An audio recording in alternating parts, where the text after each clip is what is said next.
Hello everyone, welcome to winsides.com.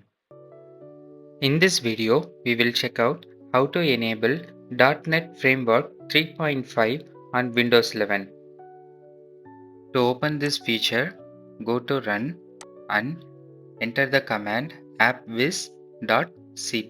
You can find this in the description also, then click OK.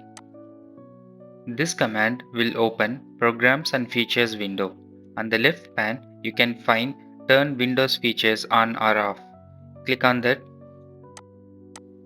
You can find .NET Framework 3.5 as the first option. Click on the checkbox and then click OK. The system will now search for the required files. Windows needs files from Windows Update. So click on the option Let Windows Update download the files for you.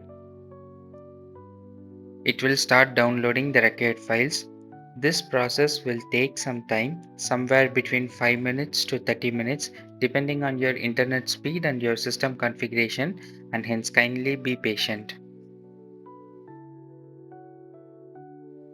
I will fast forward this part of the video.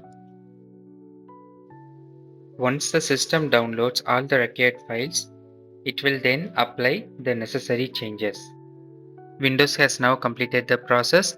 A restart now is extremely crucial here.